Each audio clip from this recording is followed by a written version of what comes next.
Ertugrul की series जहां एक तारीखी ड्रामा है, वहीं ये एक शानदार मोटिवेशन और एक लाजवाल सक्सेस स्टोरी भी है। और अगर हम इससे सबक सीख लें तो हम एक कामयाब जिंदगी गुजार सकते हैं। मैंने अर्तुगरुल की 201 साथ देखी हैं और मैंने इन 201 साथ में से जिंदगी के 6 सबक सीखे हैं और मैं ये सबक आपके साथ शेयर करना चाहता हूँ। अगर आप ये सबक सीख लें तो आपको किसी और सबक सीखने की जरूरत नहीं पड़ेगी। वीडियो शुरू करने से पहले आपसे एक छोटी सी गुजारिश है कि आपने अभी तक हमारे YouTube चैनल को सब्सक्राइब नहीं किया तो जल्दी से सब्सक्राइब कर लें, क्योंकि आपका सब्सक्राइब मेरे लिए बहुत बड़ी मोटिवेशन है।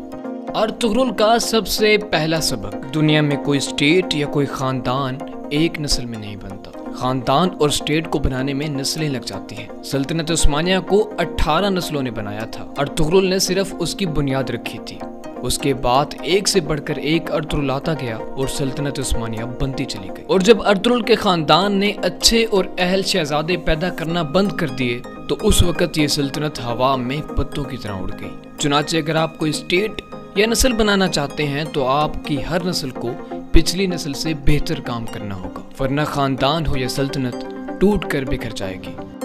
अर्तुगरुल का दूसरा सबक, अगर आप में पोटेंशियल है और आप में अपने आप को, अपने खानदान को और अपने कबीले को बदलने की अहलियत है तो फिर आपकी हर तरफ से मुखालफत होगी। फिर आपके अपने, आपके सगे, आपके बहन भाई और दोस्त भी आपके खिलाफ खड़े हो जाएंगे। फिर आपका वो खानदान आपका कातिल बन जाएगा जिसके लिए आप पूरी दुनिया से लड़ रहे होंगे। चुनाचे ये बात पल्ले बांध लें कि आप में जितना ज्यादा पोटेंशियल होगा आपके उतने ज्यादा मुखालिफ होंगे।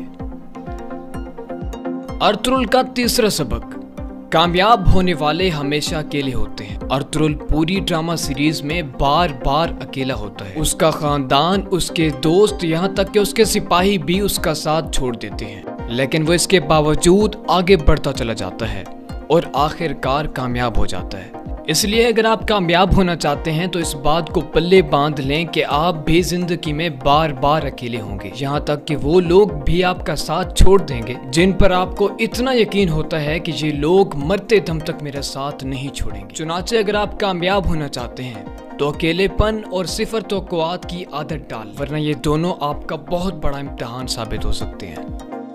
अर्तुगरुल का चौथा सबक, अर्तुगरुल की सबसे बड़ी खूबी हार ना मानना थी। उसने उस वक्त भी हार नहीं मानी जब उसे अपने ही भाई और अपनी ही माँ ने उसे जिला वतन कर दिया, जब उसके अपने ही कबीले ने उसे सजाए मौत सुना दी, जब मंगोलों ने उसके हाथ में कील काट दिए और जब उसके अपने दोस्त तुर्कुत ने उसके पेट में खंजर घोंप। चुनाचे अगर आप भी कामयाब होना चाहते हैं तो आप नेवर गिव अप को अपना असूल बना लें, आप भी कामयाब हो जाएंगे।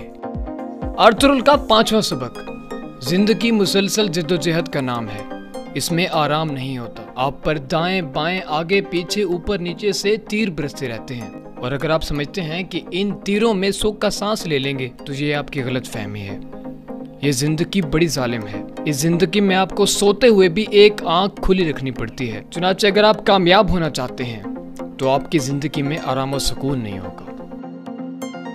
अर्तुगरुल का छठा सबक, अर्तुगरुल की कामयाबी में इब्नुल अरबी की दुआओं का बहुत अहम किरदार था। अगर इब्नुल अरबी ना होते तो वो भी दूसरे नौजवानों की तरह गुमनामी में मर जाता और आज दुनिया कई कबीले और अर्तुगरुल को ना जान पाती। लिहाजा अगर आप जितने भी बहादुर हैं और मेहनती हैं तब भी आपको दुआओं और मशवरों की जरूरत होगी। आप तजुर्बाकार लोगों की बातें सुना करें और इब्नुल अरबी जैसे नेक लोगों से दुआएं लेते रहा करें। मशवरे और ये दुआएं आपको अर्तुगरुल बना देंगी।